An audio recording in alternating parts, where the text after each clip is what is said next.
बिस्मिल्लाहिर्रहमानिर्रहीम। अस्सलाम वालेकुम। ये आपका अपना डिजिटल प्लेटफॉर्म है। मैं तारिक मतीन हूँ। वल्लाहु खैरुल माकिरीन। अल्लाह सबसे बेहतर तदबीर फरमाने वाला है, वही बचाएगा मेरे देश को बलाओं से। जो बारिश में शजर से घोंसला गिरने नहीं देता, क्योंकि उसकी तदबीर तमाम तदाबीर की इमाम है। फरवरी की 15 तारीख, हफ्ते का दिन, मेरा आपसे आज के दिन ये पहला इंटरेक्शन। अहम तरीन खबर है, IMF ने पाकिस्तान से कहा था कि आप अपने सरकारी मुलाजमीन के असासे डिक्लेयर करवाएं, ये यकीनी बनाएं कि ट्रांसपेरेंसी हो, शफाफियत हो, और आपके सरकारी मुलाजमीन करप्शन में एक बहुत बड़ा हिस्सा करार दिया जाता है सरकारी मुलाजमीन का, तो इनके असासे डिक्लेयर हों, ये जरूरी है, IMF ने कहा था। पाकिस्तान में इससे पहले भी जब भी ऐसा मुतालबा सामने आया है तो दो तबकात ने खास तौर पर इनकार किया है और इसको रेजिस्ट किया है, और अब भी रेजिस्ट किया है। तो इनकी बात करेंगे इस वीडियो में कि कौन है कि जिसके असासे डिक्लेयर होंगे, पाकिस्तान ने एग्री किया है, कौन है जिसके असासे डिक्लेयर नहीं होंगे, पाकिस्तान ने साफ तौर पर बता दिया है। उसके बाद ये जो तरक्की है, जो शहबाज हुकूमत बता रही है, ये पूरा सिस्टम बता रहा है, हाइब्रिड प्लस रिजीम बता रही है कि मुल्क तरक्की कर रहा है, बेहतरीन सूरत हाल है। पाकिस्तान में दूध शहद की नहरें शायद बहने वाली हैं, अगर बह नहीं रही इस वक्त, और पाकिस्तान यहां से अब टेक ऑफ की तरफ जाएगा, उड़ान पाकिस्तान। ये जो बताया जा रहा है, इसका कच्चा चट्ठा खुद हुकूमत के आदादो शुमार ने खोल दिया है। किस तरह से शहबाज शरीफ की ये सरकार इस वक्त पाकिस्तान पे कर्ज दर कर्ज दर कर्ज दर कर्ज लाती चली जा रही है, इसकी भी बात करेंगे। और इसके अलावा ये जो जज साहिबान के खिलाफ हुकूमत ने महाज खड़ा किया है, ये किस जगह है, इसकी भी इस वीडियो में बात करेंगे। सबसे पहले मैं आपसे अर्ज करूं, IMF ने क्या डिमांड की थी। IMF ने कहा था सरकारी मुलाजमीन के असासे डिक्लेयर करवाएं, तो पाकिस्तान निकाल कर ले आया 1973 का आईन, हमारे हुक्काम। ये खबर है शहबाज राना साहब की। उन्होंने अहद चीमा साहब से, काबीना का हिस्सा है, उनसे राब्ता किया।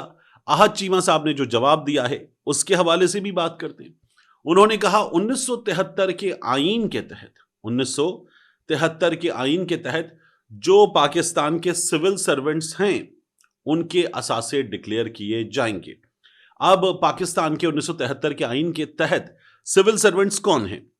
जो ऑल पाकिस्तान सर्विस में शामिल होते हैं, ये सिविल सर्वेंट्स हैं।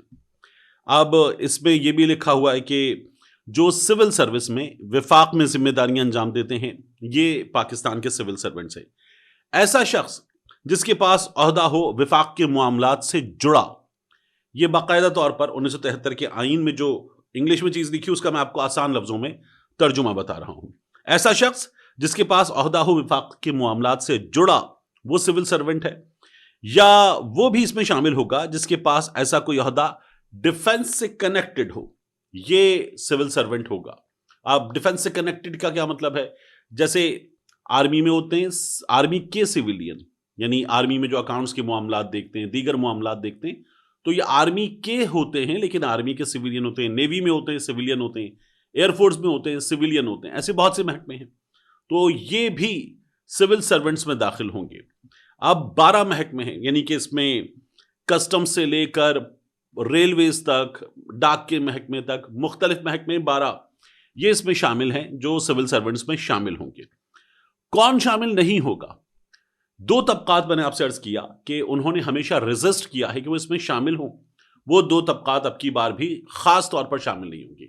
एक, फौजी अफसरान शामिल नहीं होंगे, गालिबन इनका अपना एक हिस्सा है आईन में जिसके तहत ये फॉल करते हैं, तो कानून में इनकी नौकरी को एक अलग प्रोविजन के तहत देखा जाता है, तो सिविल सर्वेंट्स में शामिल नहीं होते, तो इसलिए ये शामिल नहीं होंगे। और इसके अलावा जो अदालती अफसरान हैं, जज साहिबान हैं, ये भी शामिल नहीं होंगे। सुप्रीम कोर्ट के जज साहिबान हैं, हाई कोर्ट्स के जज साहिबान हैं, जज साहिबान भी इसमें शामिल नहीं होंगे। तो ये दो तबकात हमेशा इन्होंने रेजिस्ट किया। इसके अलावा और कौन शामिल नहीं होगा? ऑटोनमस बॉडीज, खुद मुख्तार इदारे विफाक के तहत। अब ये कौन कौन से? जैसे कि आप समझ लीजिए, पैमरा है, रेगुलेटरी बॉडी है, इलेक्शन कमीशन ऑफ पाकिस्तान है, इसी तरह से नेपरा है, पेपरा है, इसी तरह से हमारी कुछ और बॉडीज हैं, जैसे पाकिस्तान टेलीकम्युनिकेशन अथॉरिटी है, इसके अलावा अथॉरिटीज हैं। तो ये खुद मुख्तार इदारे हैं, ये भी शामिल नहीं होंगे। इनके अफराद भी अपने असासे डिक्लेयर नहीं करेंगे। बाकी उसके बाद जो रेगुलर सरकारी मुलाजमीन हैं वो अपने असासे डिक्लेयर करेंगे। ये हमने IMF को बता दिया, पहले भी नहीं हुआ था ये काम। हमारे यहाँ बड़ा शोर बचता है, जब तक इस मुल्क में जज, जर्नैल और जर्नलिस्ट का एहतसाब नहीं होता, ये सियासतदान कहते हैं, तब तक कुछ नहीं होगा। हमारे सियासतदान बताते ना, जज का एहतसाब करो, जर्नैल का एहतसाब करो, क्योंकि सभी मुख्तलिफ अदवार में जो इस्टेब्लिशमेंट है उसका निशाना बने। तो कहते हैं जज का एहतसाब करो, जर्नैल का एहतसाब करो, जर्नलिस्ट जो हम पर उंगलियां उठाते हैं, हमें करप्ट कहते हैं, इनका एहतसाब करो, तब तक पाकिस्तान ठीक नहीं होगा। और यही सियासतदान जो कानून बनाते हैं, जब ये देखते हैं हुकूमत में होते हैं तो इनको सबको प्यारे लगते हैं, जज भी क्योंकि वो इनसे सख्ती कर सकते हैं, और जर्नैल भी क्योंकि वो ज्यादा सख्ती कर सकते हैं। तो फिर इनको नहीं छेड़ा जाएगा, ये हमारे हुक्मरान फैसला करते हैं और उस फैसले पर अमल दरामद हो जाता है। तो अब की बार भी हमने ये कर दिया है। इसके बाद कर्ज का मामला, ये जो उड़ान पाकिस्तान है, इस उड़ान पाकिस्तान में आपको ये तो पता चलता है कि प्राइम मिनिस्टर अंकल एक बच्ची को बताते हैं, अल्हम्दुलिल्लाह बेटी, अल्लाह ताला के बेपाया, बच्ची से कह रहे हैं शहबाज शरीफ साहब, बेपाया फजलो करम से, वो बच्ची जो उनसे इंग्लिश में बात कर रही है, बायलिंगुअल बात कर रही है, उसको वो बेपाया बता रहे हैं। लेकिन बाकी चीजें जो हमें भी नहीं बता रहे, उसको देखिए आप, इश्तिहारों में ये नहीं बताया जाता, ये हुकूमत की ब्रीफिंग में नहीं बताया जाता, ये जब सवाल किया जाता है तो फिर इसका जवाब आता है। अब ये डॉन अखबार ने स्टोरी दी है, एक साल में पाकिस्तान पर कर्जे वाजिबात रिकॉर्ड 6,106 अरब रुपए बढ़ गए। 6,106 अरब ये बढ़ गए हैं, ये उसकी बात हो रही है। अब स्टेट बैंक ने दिसंबर 2024 तक कर्जों का जो डाटा है वो जारी किया है। आदादो शुमार के मुताबिक एक साल में पाकिस्तान पर कर्जे और वाजिबात की मद में 6,106 अरब रुपए बढ़ गए। रवा माली साल की पहली छमाही में जुलाई से दिसंबर 2024 तक इसमें कर्जों और वाजिबात में 2,555 अरब रुपए का इजाफा हुआ। स्टेट बैंक ये बताता है कि दिसंबर 2024 तक पाकिस्तान पर कर्जे और वाजिबात 88,000 अरब रुपए से तजावुज कर गए हैं। 88,000 अरब।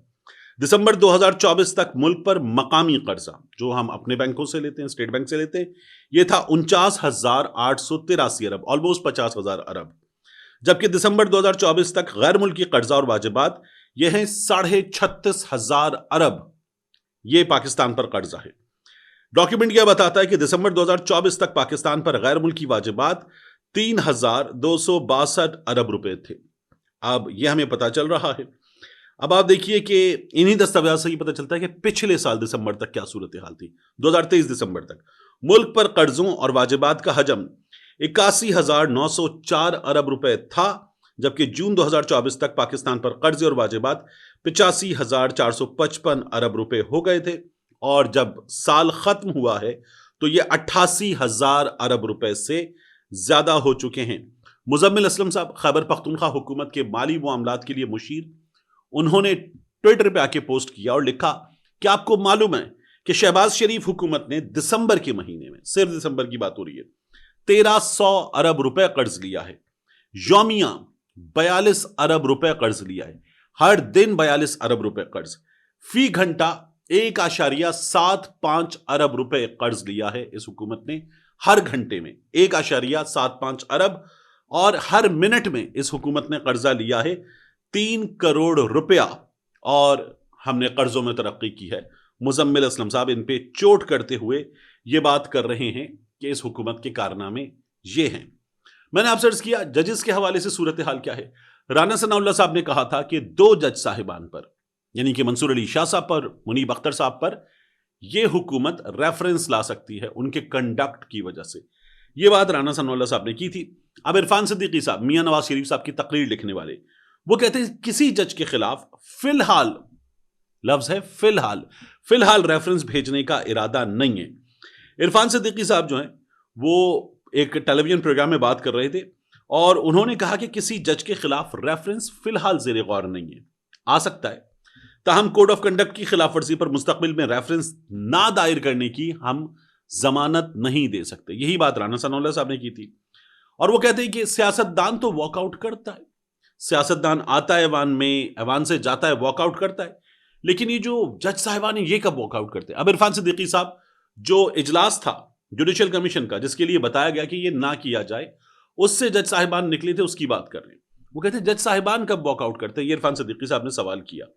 अब मैं आपसे अर्ज करूं कि जज साहब ऐसे थे जो भरी अदालत से बॉयकॉट कर गए थे। कौन था वो जज? काजी फाइज ईसा साहब।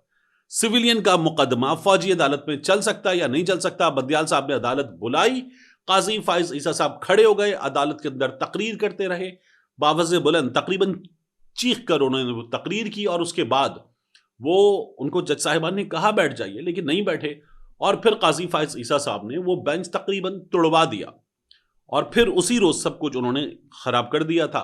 ये supreme court of Pakistan cover करने वाले हमारे रिपोर्टर दोस्त बताते हैं। तो ऐसे होते हैं इरफान सिद्दीकी साहब, जज साहिबान ऐसे होते हैं, काजी फाइज ईसा। आप लोग जब बात करते हैं मंसूर अली शाह साहब के खत की, 4 जजेस के खत की, तब भी आपको ये याद रखना चाहिए कि पहले हमारे सामने सबसे पहले खतों का एक सिलसिला ये शुरू करने वाले जज थे काजी फाइज ईसा साहब। और आप पूछते कौन से जज साहब के खत मीडिया को लीक होते, तो सबसे पहले काजी फाइज ईसा साहब के खत मीडिया को लीक होते थे। जियो पे चल रहा है, एक्सप्रेस पे चल रहा है, सोशल मीडिया पे चल रहा है, और काजी फाइज ईसा साहब का हर खत हमारे सामने होता था। जो सवाल आप लोग आज मंसूर अली शाह साहब के हवाले से कर रहे हैं और आपको बहुत प्यारे लगते हैं काजी फाइज ईसा साहब, वो काजी फाइज ईसा साहब इन तमाम चीजों की इब्तिदा करके गए थे।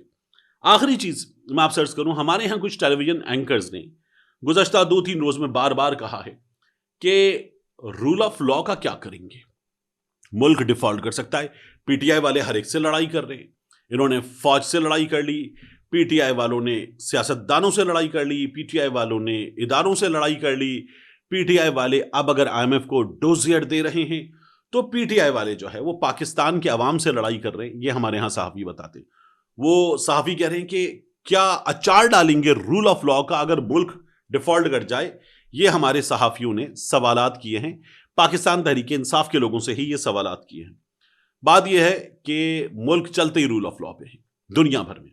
हमारे सहाफी मिसालें दे रहे हैं, किन मुल्कों की? शिमाली कोरिया की, सऊदी अरब की, चीन की, ईरान की मिसालें, कि अगर ऐसे मुल्क में ये लोग ये करते तो फिर क्या होता।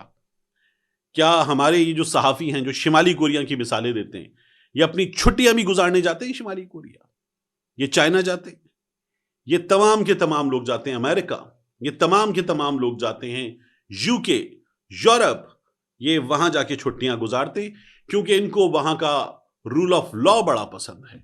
वहां पर ये लोग कहते हैं कि जी इंसानी जिंदगी की डिग्निटी है, और यहां जब पाकिस्तान में इनसे बात करो तो कहते हैं नहीं जनाब, आप क्या अचार डालेंगे, रूल ऑफ लॉ का अचार डालेंगे। ये हमारे यहां सहाफी बता रहे हैं। महर बुखारी साहब ने पूछा था क्या रूल ऑफ लॉ का अचार डालेंगे। रूल ऑफ लॉ होता तो काशिफ अब्बासी साहब के साथ जो हुआ है वो ना होता। रूल ऑफ लॉ होता तो जो अरशद शरीफ के साथ हुआ है वो ना होता। रूल ऑफ लॉ होता तो जो इमरान रियाज के साथ हुआ है वो ना होता। रूल ऑफ लॉ होता तो जो जियो के साथ हुआ, ARY के साथ हुआ, बाकी चैनल्स के साथ हुआ, 92 न्यूज के साथ हुआ, वो ना होता। जो इन लोगों ने किया वो भी ना होता। तो रूल ऑफ लॉ है जिसकी बुनियाद पर मुआशरे खड़े होते हैं, उठते हैं, बनते हैं, दुनिया में अपनी मिसाल बनाते हैं और चलते हैं। रूल ऑफ लॉ के बगैर कुछ नहीं चलता। मिलते हैं इंशाल्लाह आपसे अगली वीडियो में।